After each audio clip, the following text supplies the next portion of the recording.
Very good morning, good afternoon, good evening, depending where you are watching us from. Welcome to yet another episode of Acfim Talks, the 30th of September 2022. Proudly brought to you by Acfim Alliance for Finance Monitoring, Political Finance Watchdog, and your host today is Felix Kafuma, and we are discussing the Eala elections, which we concluded yesterday here in Uganda, and we want to look at the tyranny of numbers in the Uganda'S 11th Parliament. For those of you who've been following or followed the elections for the East African Legislative Assembly representatives that just happened yesterday, we'll be having that conversation. But before we start, like it's usually my clarion call is to encourage everybody out there to be part of this conversation. You can be part of the notifications that we send out before every show we have. This is usually between 11 to midday every Friday, same place, same time. And you can catch us live on all our social media platforms. We are live on Acfim YouTube page. It's called Acfim Uganda. We are live on Twitter, Acfim, and also we are live, Acfim UG. We are also live on Facebook, Acfim UG. So you can be part of these conversations. You can send in your questions, your comments, and you can also follow the discussions. But before I start, let me first provide a bit of a context or a background to today's topic or conversation. Like I was saying that yesterday, the 29th of September 2022, the Parliament of Uganda elected the East African Legislative Assembly representatives.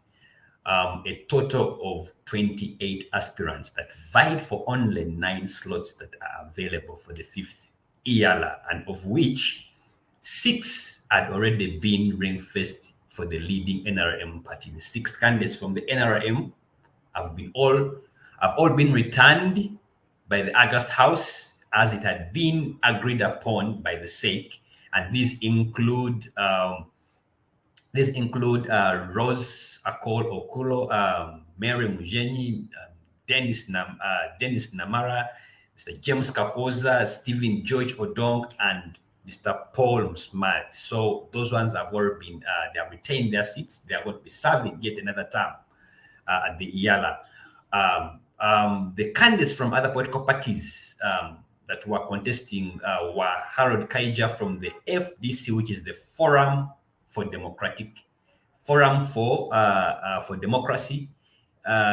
democratic change. We had Mr. Gerard Siranda from the Democratic Party, DP, and then we had Fred Ebil from Uganda People's Congress and Muhammad Katerega of the Justice Forum, JEMA.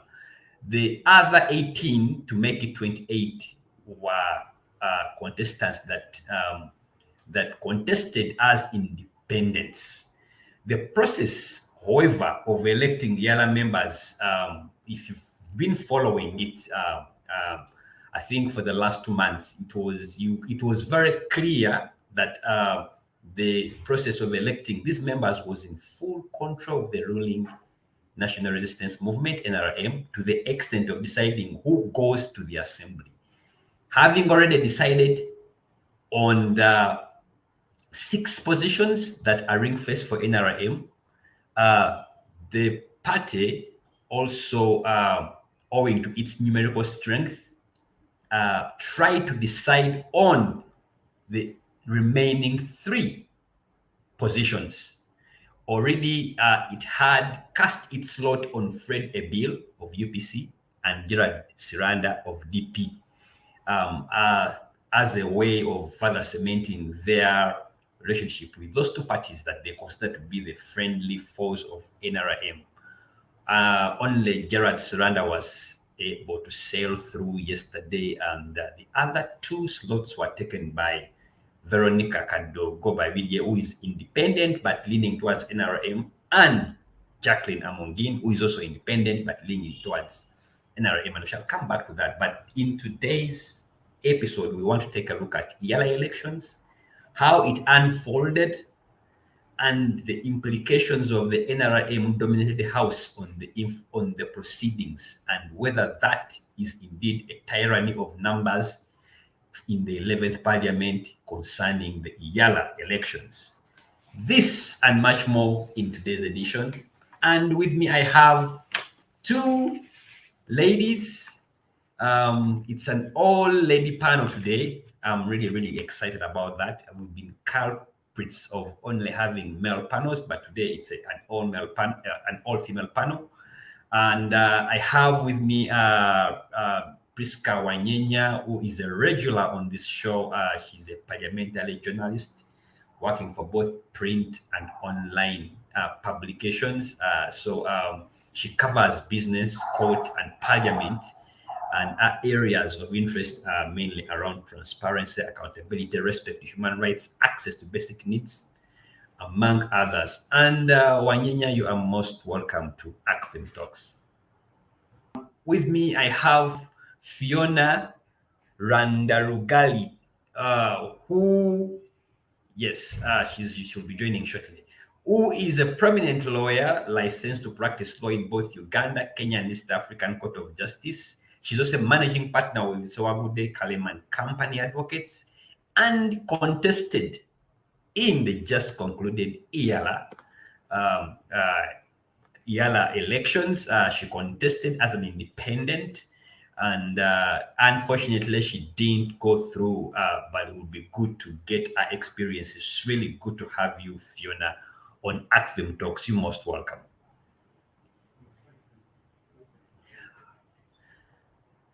Let me first bring in here Priska Wanyenya, because you followed the proceedings yesterday, and just give us a lowdown of what happened in Parliament, how it all went down, what were the hits, what were the misses, what were the lows, what were the highs, and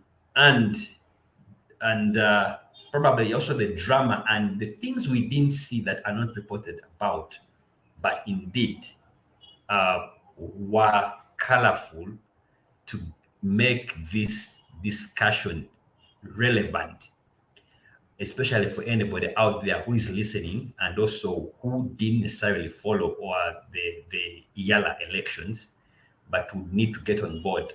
Yesterday, Uganda elected its representative for the East African Legislative Assembly. So they are going to join the others. Every country brings, I think, 9. So they're going to join the others to legislate in the regional East African Parliament. And I must also say that I think for the first time, this contest really was competitive in the way that it attracted 28 aspirants. 10 of those were independents, all vying for this position. They were all vying for the 9 slots available. I would want to understand, and I think I'll ask this question to Fiona on why, what informs the distribution of numbers, why NRM is allocated 6, and then the remaining 3 are distributed between independent and the opposition political parties. It would be good to understand what informs the distribution of those slots at Eala.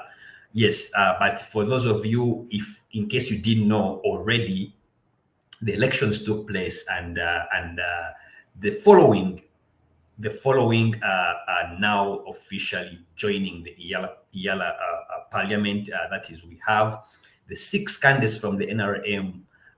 All of them have been returned. They were in the 5th. They were in the 4th Eala Parliament. They are joining the 5th Eala Parliament. They've been re-elected, to put it that way. And these are Miss Rose Akol Okulo, Miss Mary Mujenyi, Mr. Dennis Namara, Mr. James Kakoza, Mr. Stephen George Odong, and Mr. Paul Musmali. They have all been returned on the NRM ticket, as it had been already decided by the SEC. But also they will be joined by 2 independents and one DP candidate who also had the blessing from the NRM party, and that is Gerard Suranda, sailed through with a blessing from the NRM party. But the other two were independents that sailed through. These are Veronica Kadogo Babile, who is independent, and Jacqueline Amonjin, also independent, but independent and leaning towards NRM. So that clearly shows you how NRM kind of like did dominate the proceedings and did deeply influence the proceedings, given its numerical advantage in parliament, of course. But also there was a stiff contest between Gerard Siranda and the FDC candidate Harold Kaija, and I must say this, that though Siranda sailed through, it wasn't as easy as one would imagine. The contest was really stiff. So already the 9 slots, that's how it looks. That's the outlook of the representatives from Uganda going to the Eala parliament. But the other contestants mainly are independents were not able to make it, had luck next time, but also some of those that the NRM had preferred, they had their preferences, like Fred Abel of UPC wasn't voted as well. So interesting how everything panned out. Now that I have my panelists in focus, I've been waiting to see all of you in focus. Now you see me, I'm beaming. I'm happy. It's good to have you, Fiona. Really, you're most welcome to Acfim Talks. Thank you. Yes. Thank you. Good morning to you and to everyone listening in. I'm happy to be here too. It's great. Priska, once again, thank you and welcome to Acfim Talks. Thanks so much, Felix. Okay, and let me start with you, Priska. Before I come to Fiona, what happened? Give us a lowdown of what happened in Parliament. What the hits, the misses, the lows, the highs. For anybody who's just listening in, what happened? First of all, I would like to congratulate Fiona for throwing her weight towards the campaign, because for someone who is joining the Eala race, it must be a courageous move for you, because you tend to know that this is a premeditated kind of race, that you know how the results are going. And for me as a journalist, some of our colleagues were wondering when we saw the many number of independents, were like, do these people have idle money to throw around? Because I think you were charged around 3.5 in the nomination 3 million shillings, 3. Yeah, 3 million, around there. So we were wondering that do you have idle money to throw around, that you would join a race whose results are premeditated anyway, unknown? So I think it is very courageous of you to find, first of all, join the race, because I remember I was watching the proceedings. You're the first one, I think, to address the chambers, the MPs in Kiswahili. I remember you very well because you're the lady from Kisoro and with roots in Karamoja, and I think Mbale. Mbale, yeah. So I want to first of all thank you for the courageous move. And what has most of the issues played out within the camera, because when the chambers, the proceedings were live, and it's only during the voting that it took place outside the tent, and there were no cameras there, and it is not surprising that I've had discussions with some of my colleagues who report at Parliament, and even us, we cannot seem to put a mind to how the figures got jumbled up, especially because initially the speaker had said 495 people had taken part in the voting. Then when they tallied the votes, the number turned out to be 478. So, and there is a whole mix up. Observer has written a good article on how the figures were jumbled up, and you would see I don't know if there is any candidate who is going to go to court to contest this, but if speaking as a layman, and you would see they have a good case. I'm not a lawyer, but you would see they would try to have a good case. And one of the things that, of course, you saw the issue of Arion co- contesting the earlier early vote accusations of vote stuffing, and now there was a move to quickly smoothen the process by saying there are some MPs who had been allowed to take part in early voting, but now with the mix up of the numbers, it shows you that probably Alyon had a case to make, because even I spoke to some of the security people, because of course they spoke off camera. They were saying yes, there were some votes that were stuffed, and they were saying Alyon had his concerns were really genuine in the first place. But of course now they can't come up because they have to protect their jobs. And the other thing that we didn't see on camera, because that is the focus you want the people to get, is that money exchanged hands in this election. Because what I know is when the last time the NRM had their caucus, that was in Kororo, there were reports that each MP was paid around 10 million. Each of them was paid around that. But you always know that these reports always emerge, but there is no, you can get tangible evidence to that. But some of the MPs who attended, they say they confirmed, and I'm told they even wanted more, but they were sent away. So now they had to even start squeezing candidates. The Eala candidates, they can tell you that they splashed money trying to get, because we were told of one candidate who had sunk in around 10 or around 2 billion. And when you see that candidate, almost the competition between him and Siranda was almost tight. They went all neck to neck. I think the difference in votes around 20. So you really see that Siranda almost missed out. But because of the partnership they had with DP had with NRM, that is how he got to survive. But this candidate who sank in 2 billion, there were reports of that.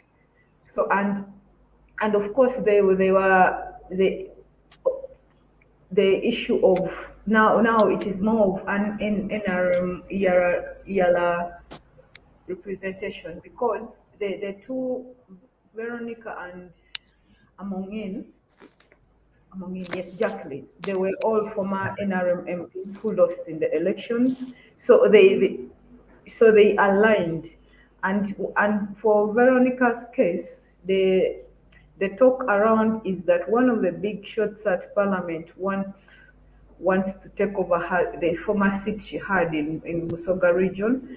So she's paving a way for her to go to Eala, so they leave this seat. I think the big shot is planning to leave the current seat she's holding and coming to Busoga to kind of take charge of the region. And so the big shot at Parliament is the one who really sponsored her her election, because even when I was coming in the morning, I had the police guys at the gate saying if she had sunk in a lot of money, if she had lost, she would have collapsed. So if even the people at the gate know that you sunk in a lot of money, you can imagine how bad it was.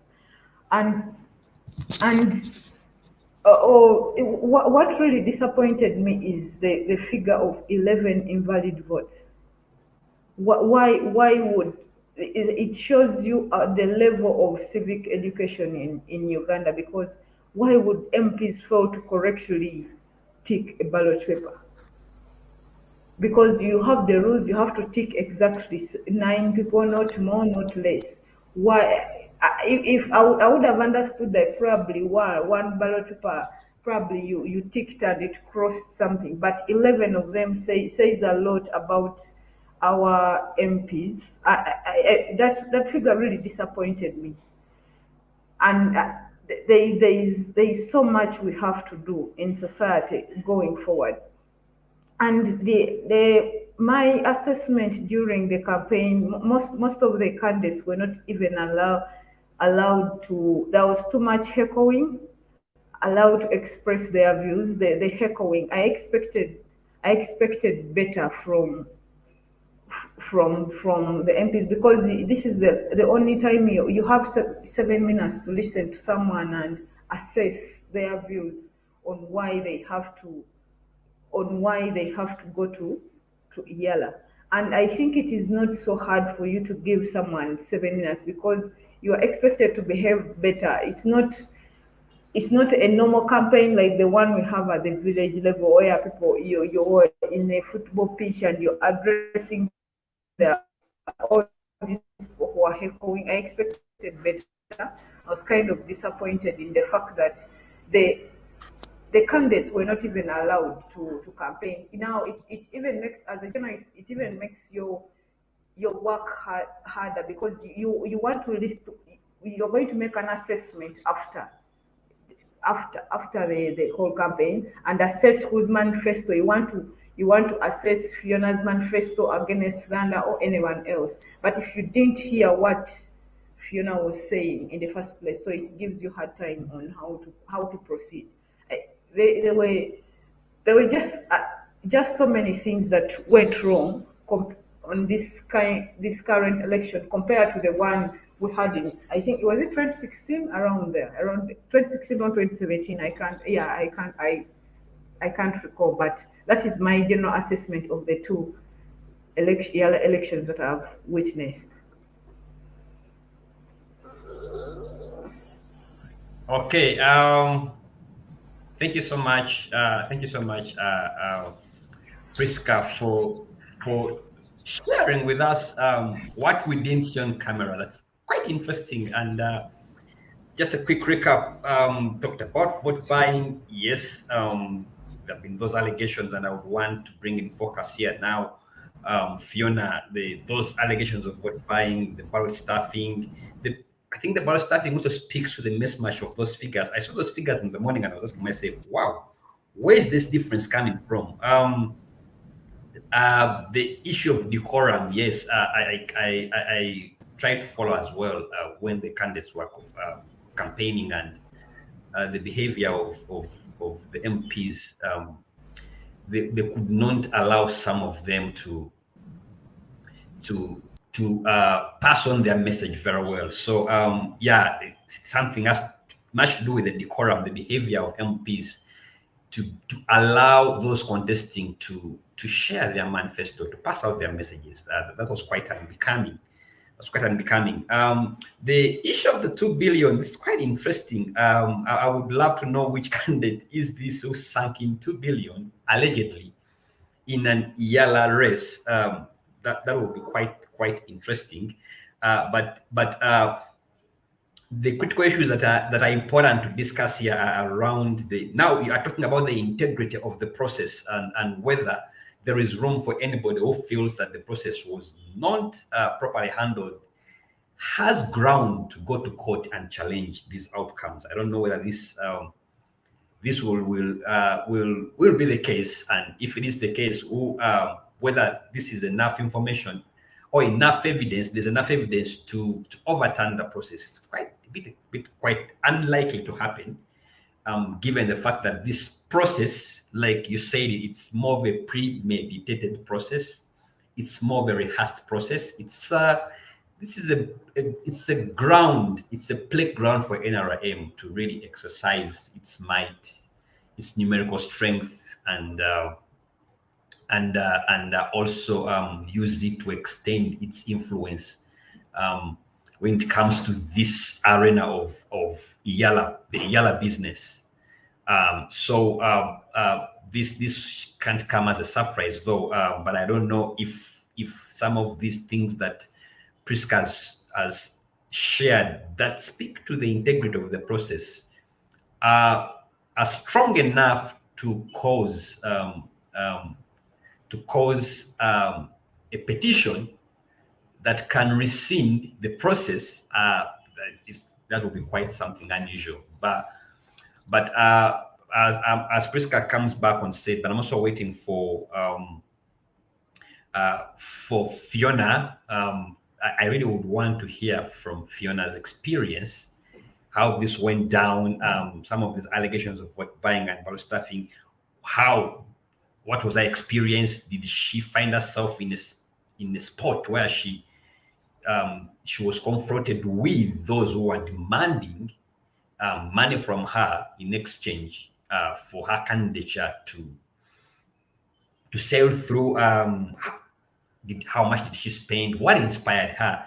But also, how did she manage to sail through or navigate a dominant NRM parliament and a dominated NRM process?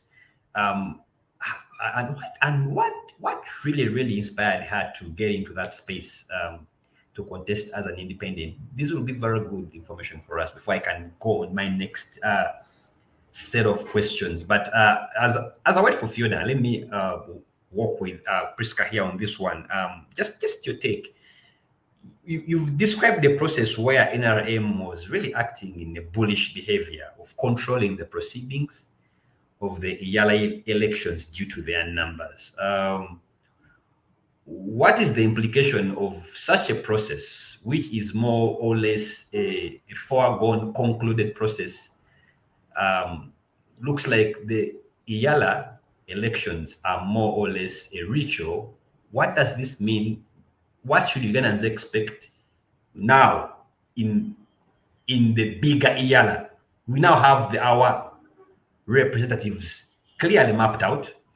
What should Ugandans expect in the bigger Eala? And what do you make of this rehearsed process of Eala, where NRM does control the proceedings, controls the outcomes, and it's more or less their field day? And what does this mean to the opposition anyway? Speaking of the opposition, the leader of opposition, Mpuga, had initially expressed interest in holding a discussion with the side of government, the opposition, as well as the leadership in parliament, to discuss the modality, how the Eala elections have been held initially, because they were proposing some reforms, and they were totally against the issue of the NRM taking the majority 6 slots, and they leave the rest of the people, different political shades, to share the 3. And that was key on the agenda for the opposition. And his last attempt to do that was when the speaker was briefing about the opening up the nominations and everything. They said a promise to hold the meeting, but I think the meeting didn't take place. And the NOB sat, and for them, they agreed that they are not going to participate in the election because they called it a sham, and they thought it was premeditated. And given the experience NOB had witnessed how FDC was treated initially, because in the 2017 elections, the FDC candidates were looked at, FDC was looked at as the radicals. Now that they are not the leading opposition party in parliament, it's now NOP that are being treated as the enemies of the regime. And so NOP anticipated such kind of treatment. So they wanted reforms that would at least give them a say in the Eala elections, but unfortunately they didn't. And initially, some people questioned the decision taken by NOP, and they argued that staying away from the elections would be detrimental to the democracy in Uganda. But given what happened yesterday, I think now no is they must be telling everyone that we told you that kind of thing, because as you read out the names, you see all the nine are aligned to the ruling party. If even new PC that had gone into a partnership thinking they had a guaranteed space, they were also left out in the cold. Now it is the new kid on the block is DP. We do not know what is going to happen to DP in the nearby future. But now, and to me, I think what happened yesterday is detrimental to our politics, because it is setting a bad precedent that if you lose an election in Uganda, the parliamentary elections in Uganda, you have a chance to go to redeem yourself in Eala, as long as you are aligned to the ruling party, because that is how the vote took place. Veronica and Jacqueline were aligned to the ruling party, so they had to have their own, and they came as independent. So there is no way you can say Uganda has contravened the Article 50 of the Eala Treaty and everything, because you told them they have to be different political shades. So they sent, and they have some independents and they have someone from DP. So you're not going to accuse them, because that thing was raised, and I remember the deputy speaker said, what will happen one time when parliament has over 50 people from 50 political parties? Will you ensure that, and yet we only have 9 slots, are you going to say that we have to send every 50 people because of the number of political parties? So already they have their argument on the back. And the issue, on the other hand, the issue of no vote, staying away from the vote now, has increased the debate on the actual number of people who voted, because when you look at the number of MPs who were supposed to vote, around 529, and NOP has 59 candidates, of which 2 are in jail. So you count 520, you count 57 of them.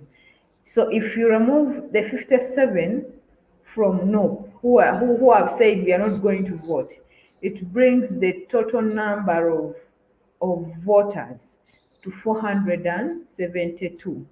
You see that? But when the results were tallied yesterday, they said the number of people who participated in the voting was 476. That means there are an excess of 6. It either means 6 people from NOP participated in the vote, or 6 people from NOP participated in the voting or more. But if you cannot tell me that the voter turnout can be or 100%, because we know some MPs who were abroad, and some ministers also did not participate in the voting. That is why it has brought the whole confusion, the questioning of the number of people who took, number of votes that were being tallied. And one of the biggest mistakes that was made was allowing early voting, because I think the EC, on our electoral commission, has on several occasions tried to bring that amendment within our electoral laws, saying to provide for early voting for people like the army and EC officials and the police who who will not get time to participate in the national voting. And it has failed. So I don't know why I don't know why Parliament got away with this time around, because it's the MPs themselves who have been contesting this proposal.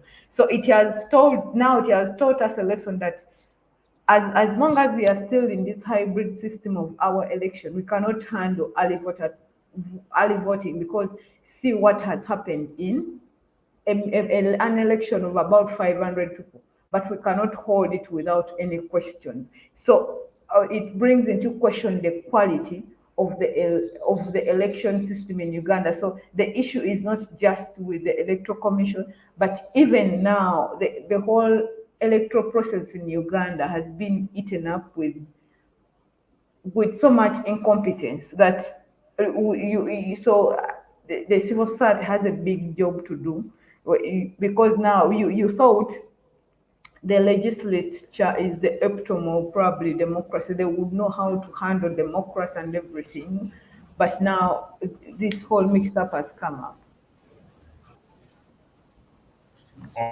All right, thank you so much, Priska. I hope this time I have Fiona. I hope this time you are here to stay. You keep checking on me and dropping off. Can you hear me now?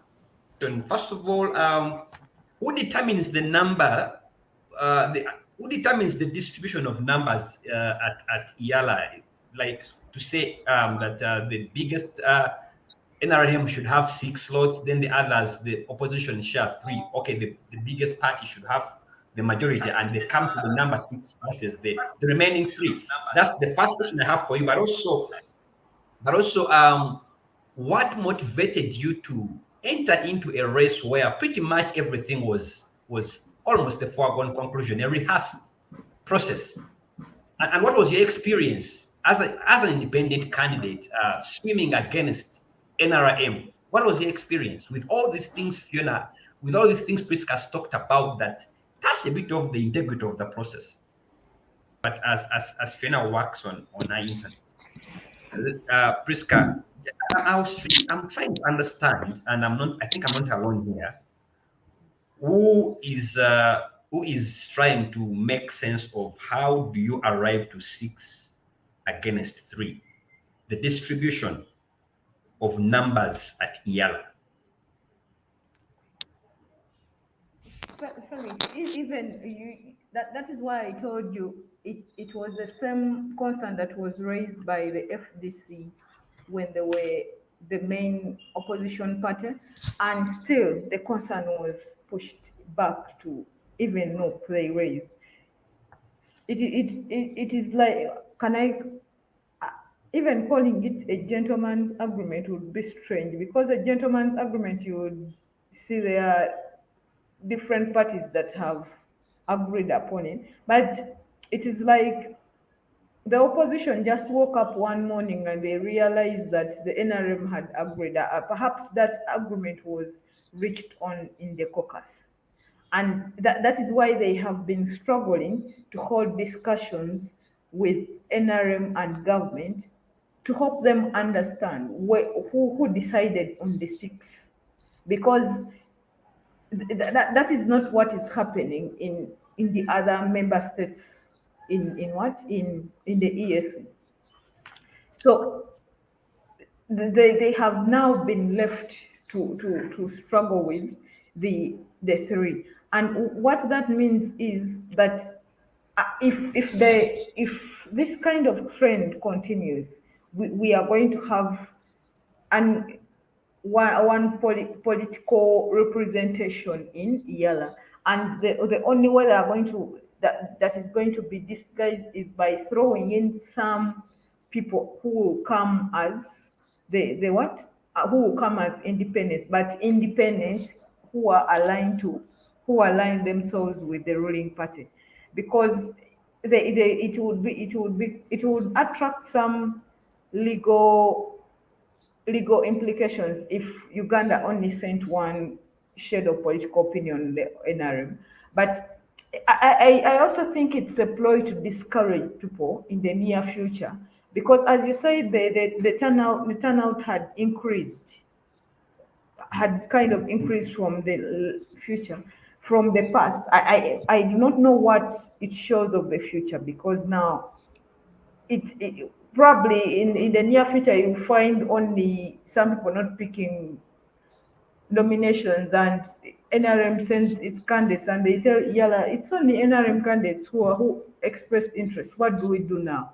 That is it's also a ploy to discourage people. But the whole what although it should not come as a shock to me, but the whole issue of money exchanging hands was, and it was right within even some within the building of parliament, not even anywhere because aside from the one that was given at, most of the transactions were taking place within Parliament. That is why when So media, in Parliament, who was giving who? the candidates had their agents, and so they were the ones supplying. You see that? So and of course it is only one. I think they were all these rumors emerged after during the election. For us, we thought initially the thing was clean, the transactions were taking place outside. So now, when during elections is when these rumors came up, and one journalist said I even landed on one group, and they also gave me some money. So So you're beneficiary. But let me first catch you a little bit there to just make sure that I have Fiona on call. Fiona, can you hear me now? I think Fiona has a connection problem. So the vote buying, Priska, as you put it, the vote buying happened.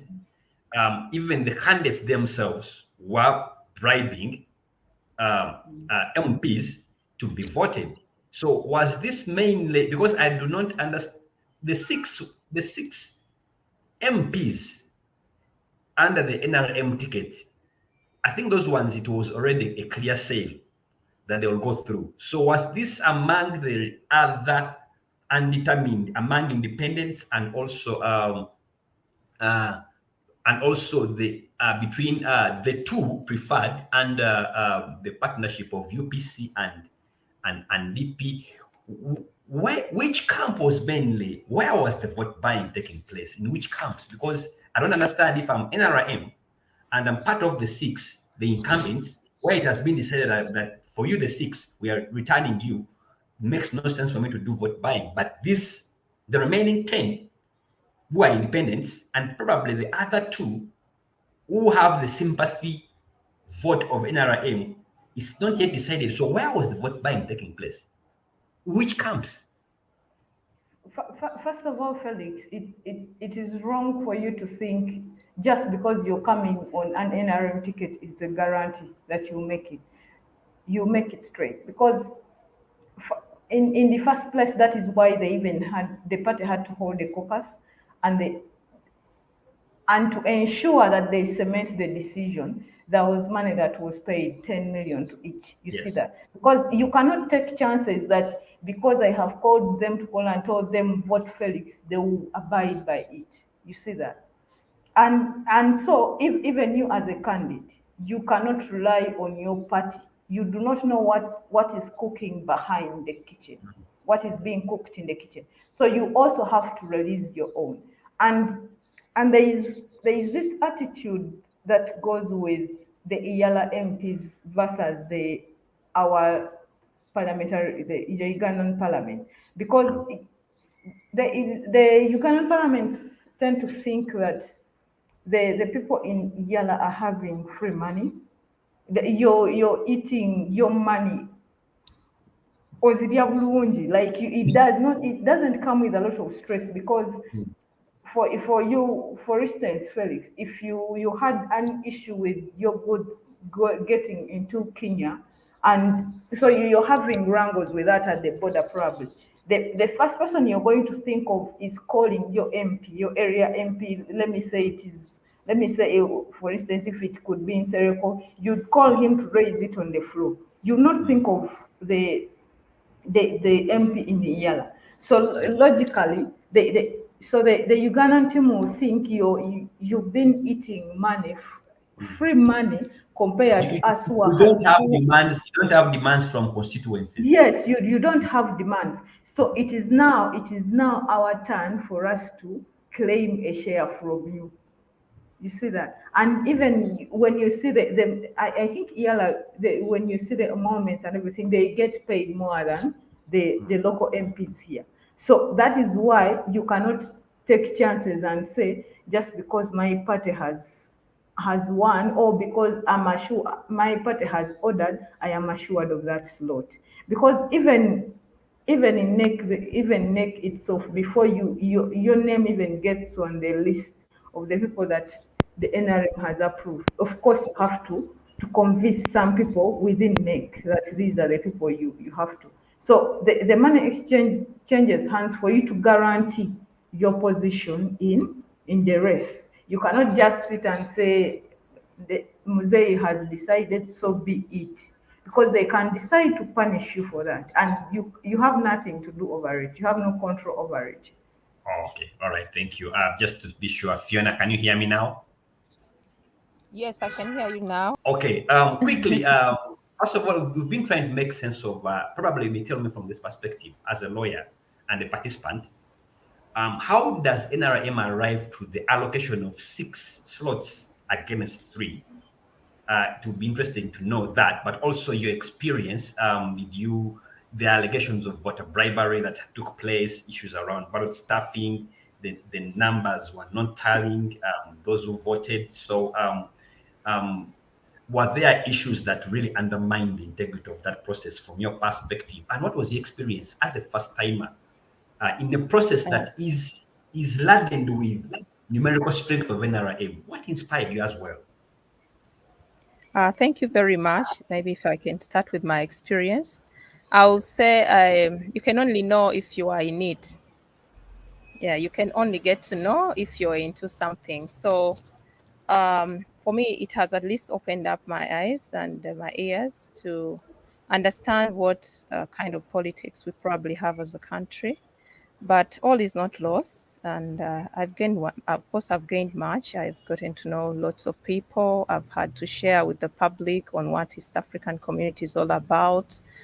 Well, it's opened up so many doors for me. So I must say, it's much as I lost the race, but and losing in quotes, all is not lost. I can always serve my country in a different way. So it was a tough race, I must say. The competition was really up high.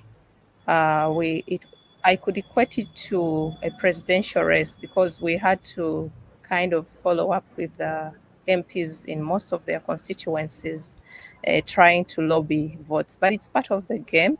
Personally, I had no problem with that because then you get to know your population. You get to know which kind of people you're going to represent at the East African community.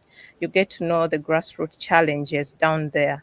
So that probably was not a bad experience for me. I got to know that our population has these challenges, the market issues, the road network, and how much we should work on some of these things, the technology and all. So it shouldn't be like I can't say all is lost, but I want to say that the end for me the end was the problem. Otherwise, the rest should not have had any problems. It's just the end. There were no clear rules to this game. Even up to date, very many of my colleagues are calling in and saying, Fiona,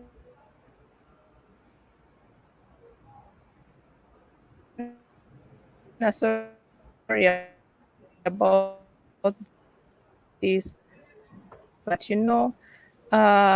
we think it was unfair. We think they should have done it better. Rules for this. There were no rules to this game. We all know, even footballers have rules. Even footballers have rules. Even you in the studio, you have rules of how to handle this show. But for this particular election, there were no rules set. We, the candidates, were in this race, and we actually kept asking ourselves, so what is this next step? And when you go to this office and ask, okay, what should we expect? What should we look into? What is the ballot going to look like? What time are you expecting us to be here? There were no rules. To tell you the truth, there was no rule to this game.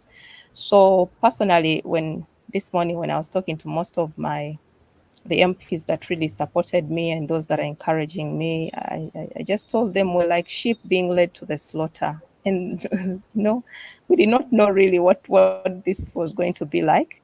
But well, it's an experience that we can talk about, and probably that's why I'm here. Yeah. Wow, quite interesting. So, what about did you have any challenges around some of the things my sisters raised that speak to the first of all the decorum the behavior of the MPs? What did you have any kind of like experiences of vote buying? Were you burdened with being bribing so that people can vote you? Because in some circles it happened. Um, did you experience such challenges? Okay, I personally came into this race with merit. I really wanted to be elected to represent my country on the basis that I was the most qualified. I'm not saying the others were not, but given my experience, my qualification, and all the whole package that comes with it. And it doesn't mean that it was a must for me to be elected. But like I said, there had to be some set rules.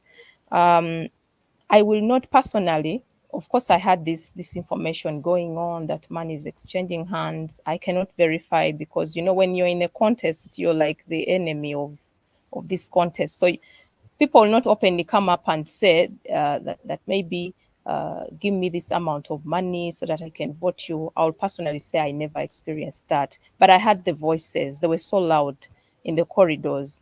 I remember when I was at the 10th area where the polling station was. I remember one MP boldly saying that if you haven't given me money, then I can't give you the vote. It was quite unfortunate to hear that from a member of the parliament of this country.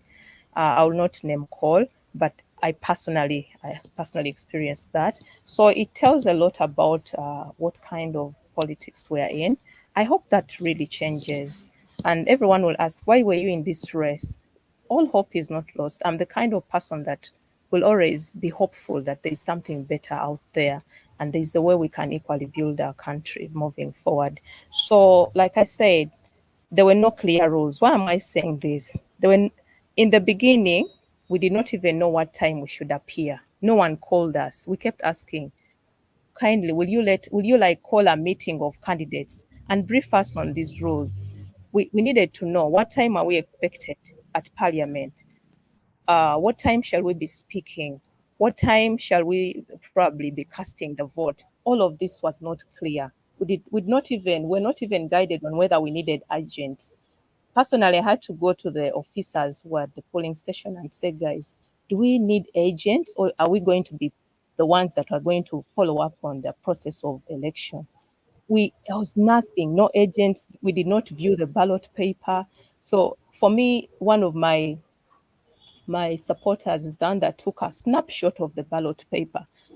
Many of the candidates who are in this race do not even know how the ballot paper looked like. At least for electoral commission, it always displays the register. We do not even have a look at the register to verify the members who are going to vote. We did not have we're not allowed to even see whether the ballot papers came in a seal, were they opened before us. We did not have all of this. I can tell you the election was poorly organized. And I personally say that if we're going to move this way, then there's a lot desired for this country. Because if we can have this kind of election, which is above a national level election, to be cast in this kind of manner, then where are we going as a country? That there's so many questions. Many of the candidates, I even when I talk to them and say, "Did you have an agent at the station?" They're like, "No." Do you mean we were required to have agents? Now, what kind of election is this where we do not even know whether we should have an agent? I personally had to talk to one of the organizers of the election. In fact, to tell you the truth, we did not even know who was in charge. Like the electoral commission, they will tell you that this will be the in charge. There was no clear rule at all. And as an advocate, as a lawyer, this speaks volumes because, like I said, there are rules to every game. So if I went in the morning around 11, that's when I was after speaking. And then I'm saying, do we need to appoint agents? Because I'd seen some of the candidates have small sheets saying, I'm appointing you as an agent. So I asked the ones who were giving us, who were sitting us in line. I said, can you also give me a sheet so I can appoint an agent? They said, no, we don't have that.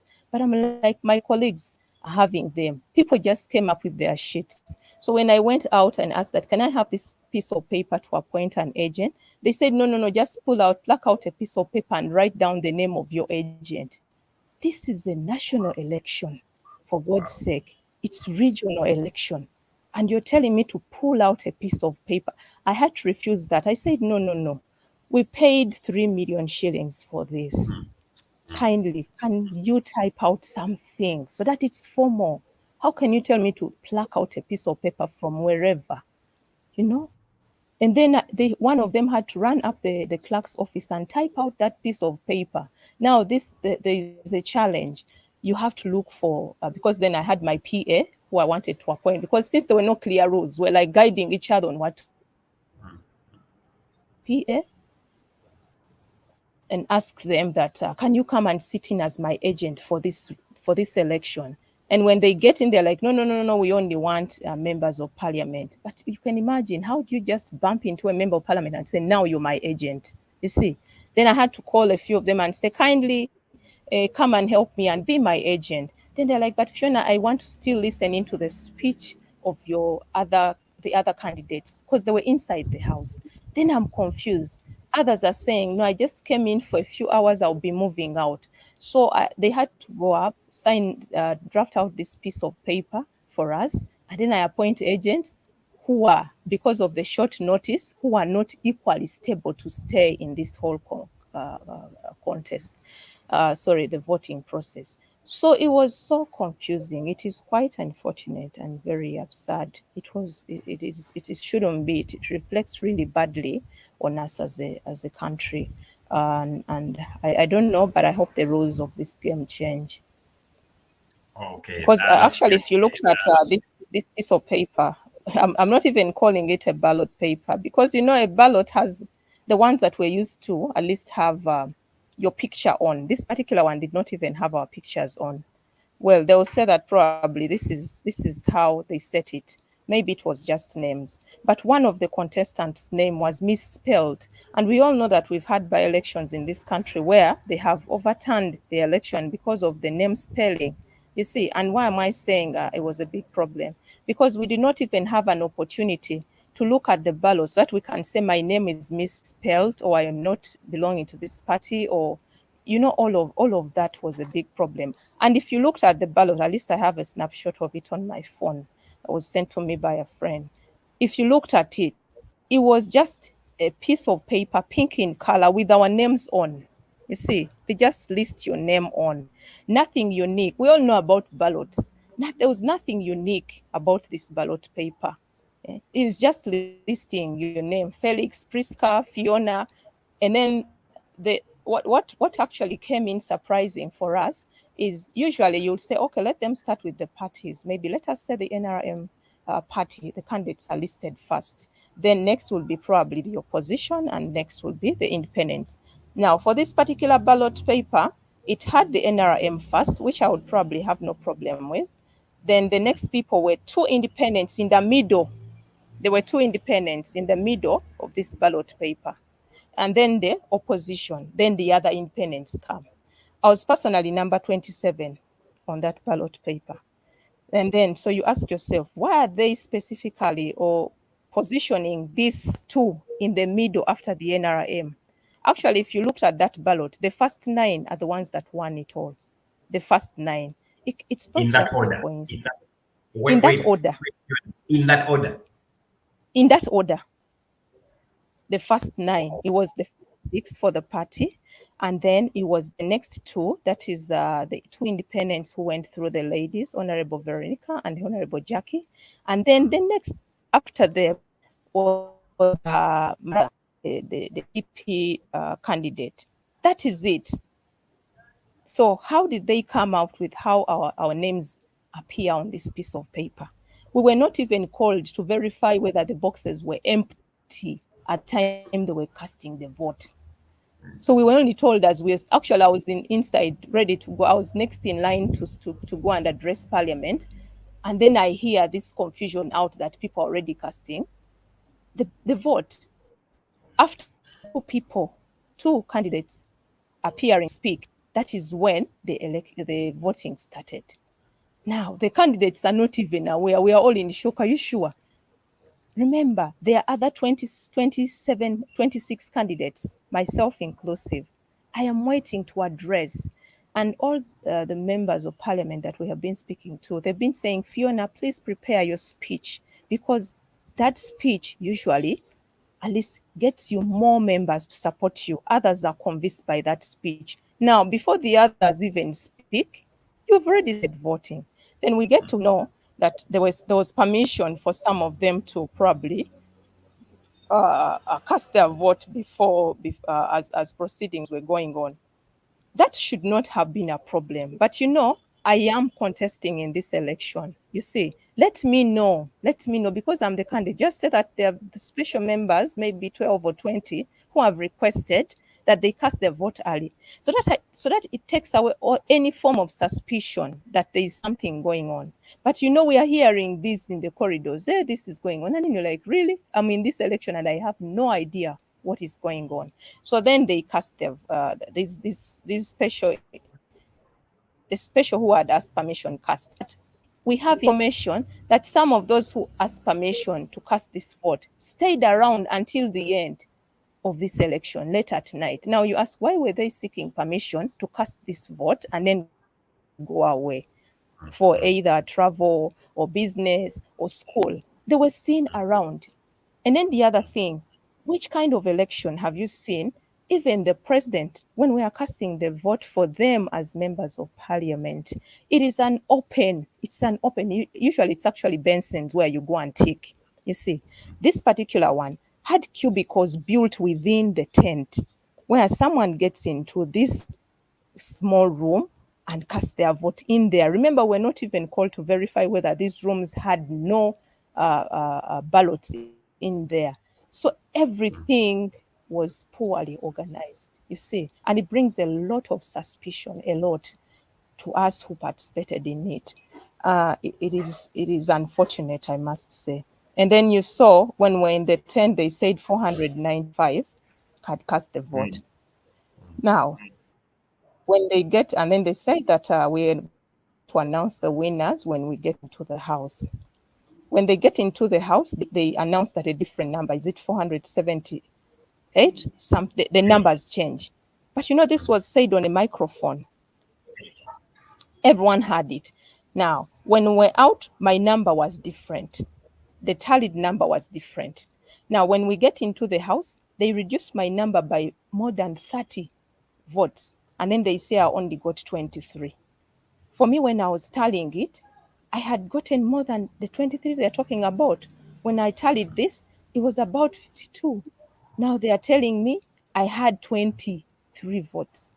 So all of this brings a lot of suspicion into a process of this nature, and it's quite unfortunate, very unfortunate.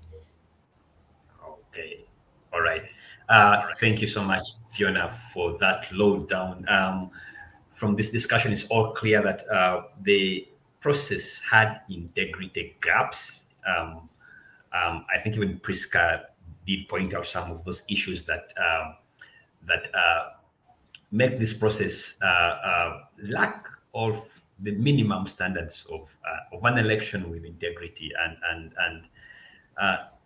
but that also points to how it was organized and how it was managed, and it's from here that you also look at how other elections are managed. I think there is a bigger problem beyond this.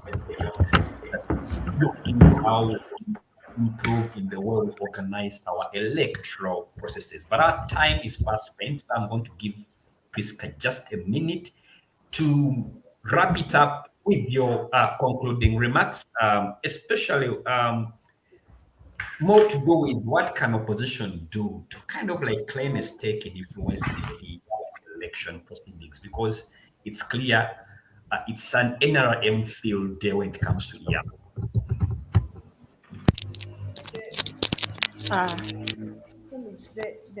The revelations from Fiona are so shocking, Yes. and left me numb and speechless. I'm even regretting why I got. She really deserved more time than, although it was because of the technical glitches. I'm very sure there is much, I, re- I my concluding remarks is I really hope one of the candidates goes to court to sort out this mess, because this is not an election. I, Yeah. I think we have failed the Eala candidates as a country. Fiona, I'm so sorry. They've just left me short. I think we need to we as journalists have failed, because we need to get back to these candidates and talk to them and do better stories than the ones. I think I would like to. I'm going to secure the recording from Acfim and go through Fiona's story. Let her give her concluding remarks. Okay, Fiona, as we conclude, really, your submission is quite shocking. I had picked a few of that of what you are telling me, so I can relate with a bit of what you're saying. But is there a chance, as you conclude, everything you say speaks to a process that can be contested? Is there a chance of for the sake of improving this process, someone going to court for the sake of improving the process? I've heard those voices, and some of the contestants are considering it. Personally, I've said, let me sit down and reflect about everything, and maybe talk to some of my supporters. But I just hope really that I can serve my country at another level, or if, because most of them were saying, Fiona, you can always come back. But I said, as a lawyer, you can't come back to a game where there are no rules. you know, it is an abuse of process. How can I be an advocate and even come back? It's the same reason that the current speaker went to court. The same issues, and the late speaker equally went to court on a constitutional application. So I don't know, but I've had some of my colleagues consider it. Personally, let me just, sometimes if you take decisions in a rush way, you may mess up. So let me just reflect on it. Maybe, like she said, Priska, I have a sister called Priska, so you're my sister. So maybe what Priska said, maybe they will engage us more, and then maybe we'll see a way forward, because we really want to see our country move forward. There's hope. All is not lost. We need to see our country move forward. But if we are going to have this kind of thing, then that means that they're discouraging us to even get out there. I've had to leave work the whole year and get into this election. And then at the end, it's just not something that we expected. You can lose it. I'm not saying I should or must have gone through, but let me lose it honorably, not just this kind of thing. Yeah, let it be, yeah, so that it can encourage us to come back and serve our country in a better way. But there's a lot. I personally think a recommendation that I would say is that let the East African community handle this election, because it's the Assembly's election. Let them fly in here. If they're charging us 3 million or 5 million shillings for this election, we can afford to bring in a team that can handle this election. So that equally goes far by telling us to probably amend the treaty and say that the Assembly shall handle its own election, so that gets off from the countries. Otherwise, we will not trust the process. We will not trust the process with this kind of procedure. No, personally. So my parting shot is, I want to thank all my supporters, and I want to say that all hope is not lost. I'm happy that I participated, because then I get to share my experience. And I want to say I probably will have other opportunities to serve my country in a probably different way. And I'm grateful for the media and all of you, Priska and Felix. It's a pleasure meeting you online. We'll continue. Don't lose hope. We have to serve our country now in whatever way. We have to change the rules of this game if we are to move forward, or if we are to mentor other young people down there. Okay, thank you so much. That's Yona Randarukali, who is a prominent lawyer, licensed practice law both in Uganda, Kenya, and East Africa, Court of Justice, and she also contested on the independent ticket. And this brings us to a close. Also, we had Priska Wanyenya, who is a parliamentary journalist. We're discussing the East African Legislative Assembly, the elections that we just concluded. And you've had it for yourselves. Until next time, bye-bye. Take care. Stay blessed.